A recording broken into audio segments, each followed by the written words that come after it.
Assalamualaikum warahmatullahi wabarakatuh. Kados pundi kawontenan ing dinten menika tasih sesarengan kalian kula Titis Intan Tiaswarawati Dwija SMA Negeri 1 Widodaren pengampu basa Jawa. Materi ing piwulangan online dinten menika inggih menika tembang macapat. Lare-lare supados like, subscribe lan komen wonten ing kolom komentar. Mangke Bu Titis badhe njelasaken menapa tugas-tugas ingkang kedah dipun lampahi kalian murid-murid sedaya. Wonten ing tembang Dandang Gula materi kelas 10 semester kalih inggih menika badhe Bu Titis praktekaken. Murid-murid kasuwun tumut nembangaken wonten ing griya, lajeng mangke menawi sampun mlebet wonten ing sekolah, pembelajaran tembang macapat kanthi nembangaken tembang menika. Lajeng saksanesipun nentokaken guru lagu, guru wilangan, guru gatra ingkang wonten ing sajroning tembang menika. Wonten malih watak tembang Dandang Gula.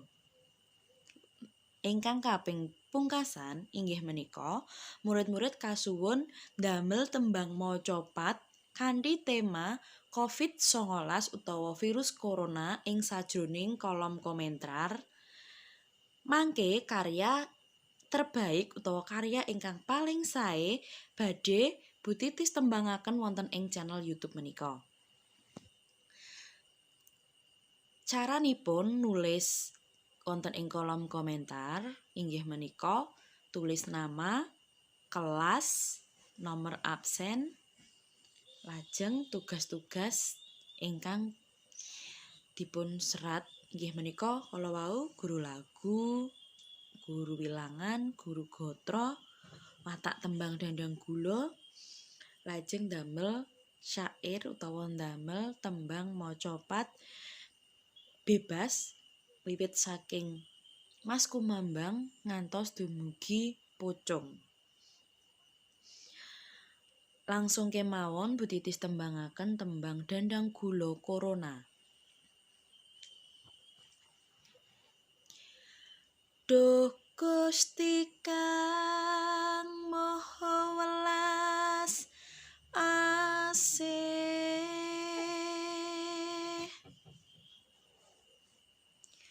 kathah coba ing donya menika mugi enggal ana dalane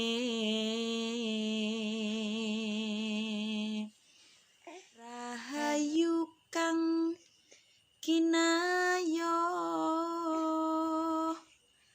ayem tentrem kaya wingi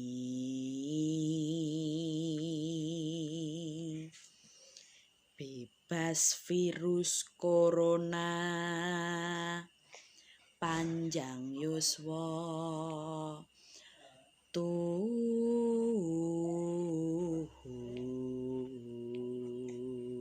Ki Sugeng Salamia uwal suker sakit kersane Ilahi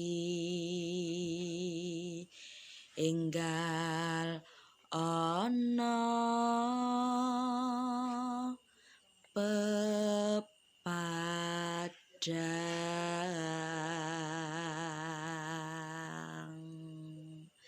Nah, sakmenika tembang macapat Dandang Gula pelok 6.